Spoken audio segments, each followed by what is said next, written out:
Acha kumwamini mtu kwa 100%. Usimwamini mtu yoyote au kiumbe chochote kwa 100%.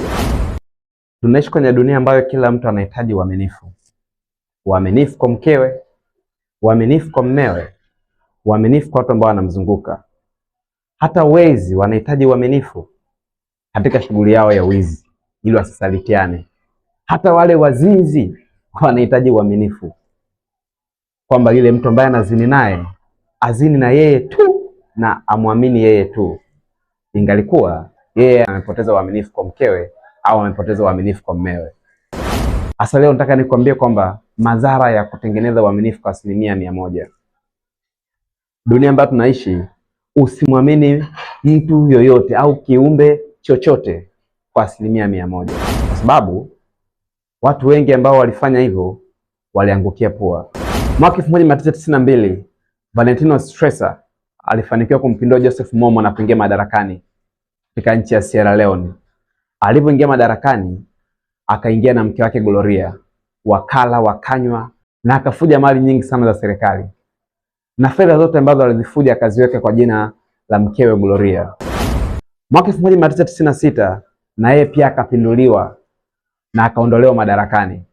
Mkewe Gloria akakimbia na fedha zote na mali zote ambazo alizifuja kipindi akiwa madarakani. Valentino Stresa akarudi kwa mama yake, akawa hana hata ile ya kununua pombe. Alikuwa analala kwenye mabanda ya uani kama nguruwe. Lakini kwa nini? Ni kwa sababu alimwamini mke wake Gloria kwa 100%.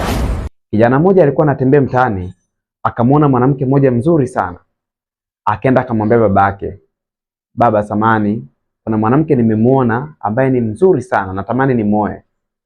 Babake akamuuliza nani? Akasema ni huyo mtoto hapa juu kwa mzee Mikingamo.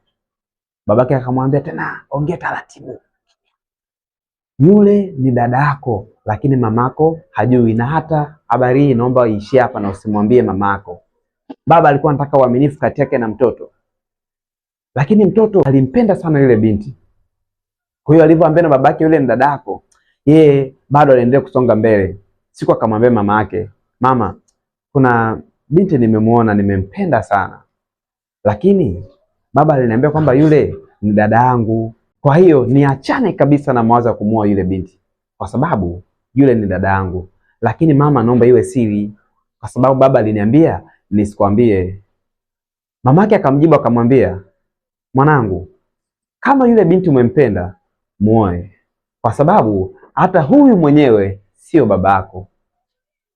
Unaweza kuona mazingira kama hayo. Kwa hiyo hupaswi kumwamini mtu kwa 100%, kwa sababu mtoto alikuwa akiishi kwa miaka yote akiamini yule ni babake, lakini kumbe sio babake. Hata kuna visa vingine kwenye Biblia ukiangalia. Kaini na Abel walivyoenda kutoa sadaka, Kaini alionyesha kabisa kusudi lake kuna kitu hakijawa sawa, lakini Abel aliona huyu ni ndugu yangu. Baadaye Kaini akamwambia Abel, "Twende tukatembee uwandani." Na walivyoenda uwandani, Kaini alimuoa ndugu yake Abel.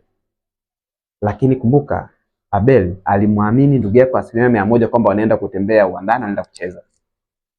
Hivyo basi, ndugu yangu, acha kumwamini mtu kwa 100%. Punguza uaminifu.